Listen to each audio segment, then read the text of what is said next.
Hey, good morning, friends. How's it going? Beautiful sunrise en route behind me, and just getting ready for a morning chore.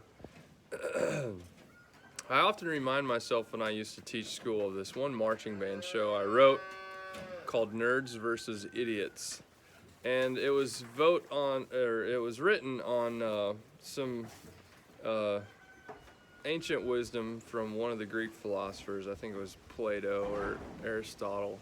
I don't remember which. Anyway, he said, "A child with all sport and no music or art is an idiot, and a child with all music or art and no sport is a nerd." And that the point of both of those was discipline, but they must be balanced. And I remember in doing that, my kids in school, students, they were disciplined. They learned what discipline did for them, and they began to fall in love with the process of disciplining themselves and how to acquire self-accountability. And I myself, they taught me a lot of discipline, self-discipline, and I became curious about how we as humans. I read so often in the Bible when Israel would turn against God's order to do their own thing because they thought they were right in their own eyes, and I myself have fallen victim to that stubbornness so many times, not being able to self-humble or self-discipline myself. But mainly what it comes down to is that love for discipline comes when I am fully submitted to God, submitted to the process, submitted to my family. And in that submission, there is so much comfort and security where if I just continue to discipline myself, things are good. I don't run myself against the wall like I do when I try to do it my way. Now, the real trick here is, how do we teach children to fall in love with discipline? I think there are so many things that children from back in the day who unarguably, when we read stories or look at pictures, very disciplined humans. And in today's world, those things are not available. If we think about technology for a second, the point of technology, ultimately, we have to discipline ourselves not to use it. In the face of convenience, I think we compromise so many opportunities for self-discipline. With food, we must discipline ourselves.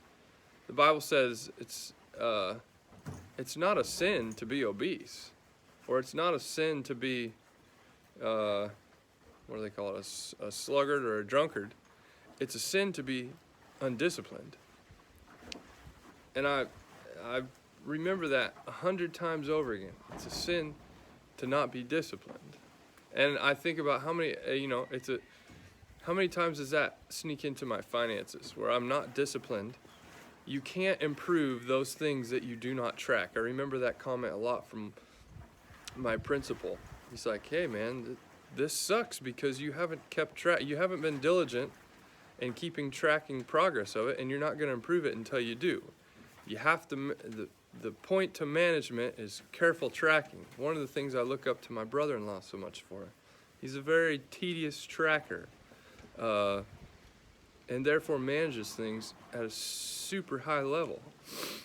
I think the other thing for teaching children discipline, one of the advantages we have is living on a farm, and there are so many things that we, have the opportunity to expect our children to do. And whenever I start to think in my mind, "Oh, my children, they can't do that," and then I'm like, wait a minute. Every time you've thought that, they have far outsurpassed your expectations when I teach it right. When I just tell them to go do something, well, they screwed up every time because I pass the opportunity to teach it carefully and correctly and show them the expectation that I have. In many ways, our brain works the same way.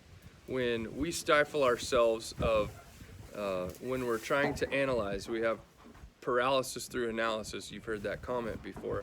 Well, I think no supercomputer right now on Earth, for now, has the computing power to outperform our brain at solving a problem.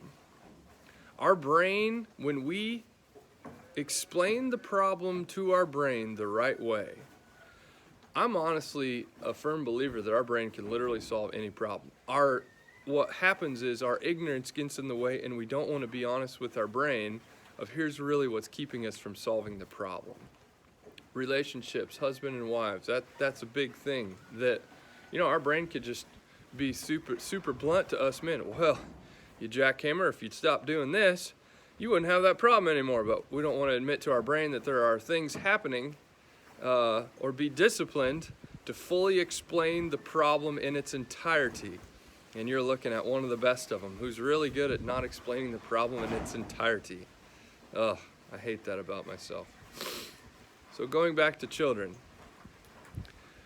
I think we as parents have to be very crafty with going back to Aristotle or Plato or whomever it was, about the use of sports and art.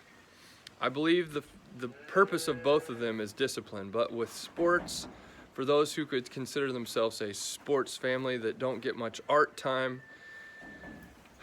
especially with the huge onset of organized sports where it's not about the discipline, it's about how many games did we win. Well, that's a byproduct of discipline. And when parents and coaches and newspapers reward the product of the game rather than the process of the discipline, well, then the child is not going to be a lifelong athlete. And that's kind of the point of sports, just so you know. And where kids get burnt out today is when you keep score too often, too early. Kids know how to keep score, and they're really good at it on their own. They don't need external stimuli doing it for them, and that being the only thing that's rewarded. The point of sports is to play sports your whole life, and the point of art is to be artistic and creative your whole life. And where now we have organized music where it's competitive and you keep score, those kids are not usually lifelong musicians. Not usually. They do it, they get the reward, they get the carrot on the end of the string, and they got what they wanted, and then they become completely reliant for their whole life on external stimuli, and they're not very self-motivated. They have to be in something telling them what to do, how to do it. They're not self-motivated thinkers. Just my own personal observation. So, what does it look like in the face of discipline for children? Well, not competitive art and not organized sport, because so far I don't know of any family that has done organized sports and not continued to become more competitive, resulting in burnout. I don't know of any. I just don't. So play and have fun, and create and have fun, and be disciplined and love it. And it's more about the process than winning the game. There, I said it. Hope you guys are doing well. Enjoy yourselves, and I will speak some other time. Time to milk a cow. See ya. Bye.